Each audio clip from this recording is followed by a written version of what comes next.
The Bible tells us that whosoever blessed Israel will be blessed. We all know that. And whosoever curses Israel will be cursed. Just a few days ago, 10,000 Jews, many of whom were families, tried to establish settlements across Judea and Samaria. Why is Prime Minister Lapid of the government trying to have them removed? What's going on there? That's a great question. So in the modern state of Israel, you have a lot of these Orthodox settlers. So they're trying to establish these settlements in the West Bank, or Yes. more properly, Judea and Samaria. Now, from a biblical perspective, the Lord said, this is your land.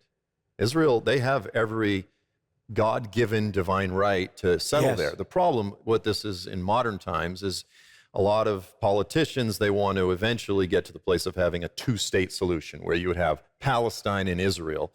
And the more that these settlers work their way in these small pockets up into the West Bank, the more that it becomes impossible in the future for them to ever reach this sort of two-state solution.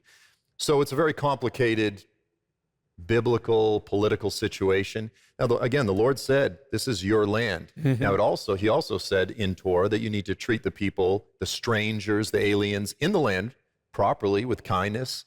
And that's incumbent on Israel to treat the Palestinians in a way that's loving. On the other hand, the leaders of the Palestinians are constantly fomenting hatred, racism, division, and murder.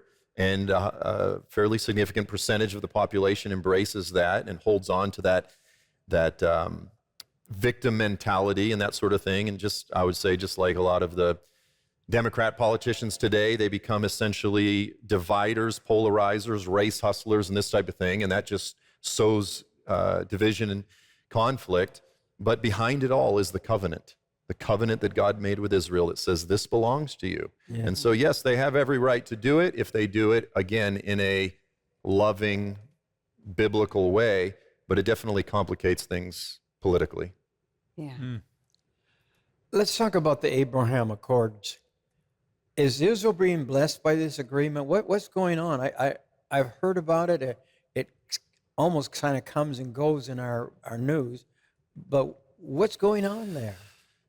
So there's some really important biblical principles in Torah that Christians need to grasp. When Israel is entering the land, as they're coming up out of Egypt during the Exodus, the Lord says, when you go into the land, don't enter into agreements, covenants, treaties, or marriages with the pagans that are in the land. If you do, it will be a snare to your feet.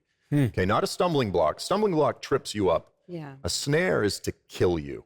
It says, if you marry them, they will lead you astray, you'll worship their gods, etc. So there's this clear prescription against covenants with the people in the land. On the other hand, Israel has every legal and moral right to enter into, to have good, healthy foreign diplomacy with their neighbors, to have good relations with their neighbors, just like any other nation in the world.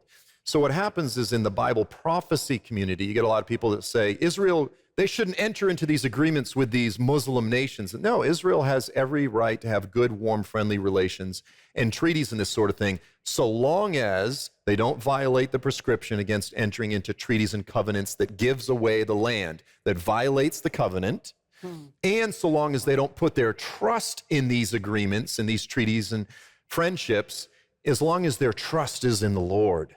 So this is the issue, as you see it in Isaiah. Isaiah's prophesying. He goes, if you enter into this, he refers to the last days covenant that Israel will ultimately make with the Antichrist. If you enter into this covenant, he calls it a covenant with death. He says, if you put your trust in these security alliances with the surrounding nations, then when the flood, the scourge enters your land, it will overwhelm you. It's envisioned like a tsunami, a flood with whips and scourges. And he says, your covenant will not stand.